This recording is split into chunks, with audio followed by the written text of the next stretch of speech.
The first time the world noticed her, she was a 19-year-old kindergarten teacher. Lady Diana Spencer was the English Rose who captured the heart of the future king, as well as the world.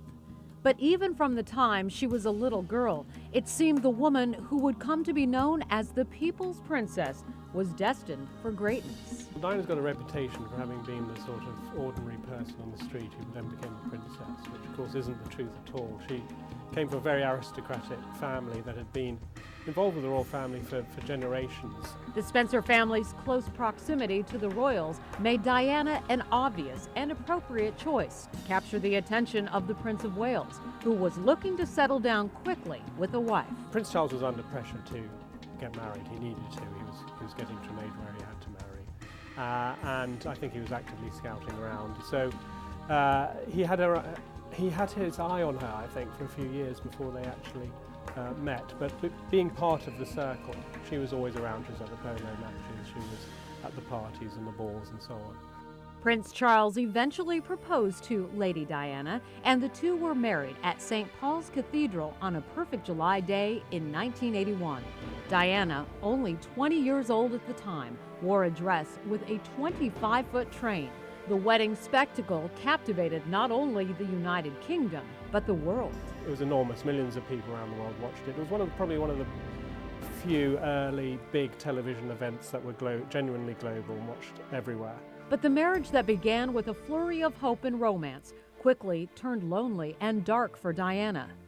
Even though she was used to pomp and circumstance, Diana found the cold ways of the royals difficult to deal with, and it took its toll on the princess. Very, very traditional Buckingham Palace. The world of the civil servants there is you go by protocol. It's not a sort of particularly human place. And despite her upbringing in that environment, I think she found it extremely difficult and couldn't find where she could get the support to help her through it when she needed it most. Although Diana had given birth to two sons, William and Harry, both of whom brought her great joy, her marriage to Charles continued to cause her great pain. Charles and Diana announced their separation in December of 1992, and the pair officially divorced on August 28, 1996.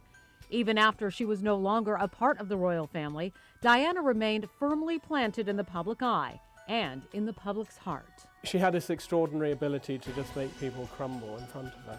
She was probably, again, as this thing about television, she was probably the first mega global television celebrity. And she sort of invented almost a form which was the person, if you're standing in a field in China, they probably knew who Princess Diana was. And that was probably the only person they knew.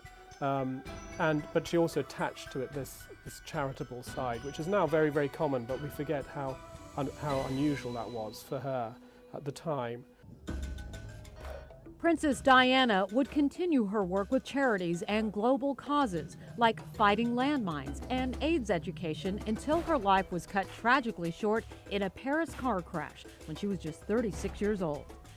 Although Diana is no longer here, her legacy lives on.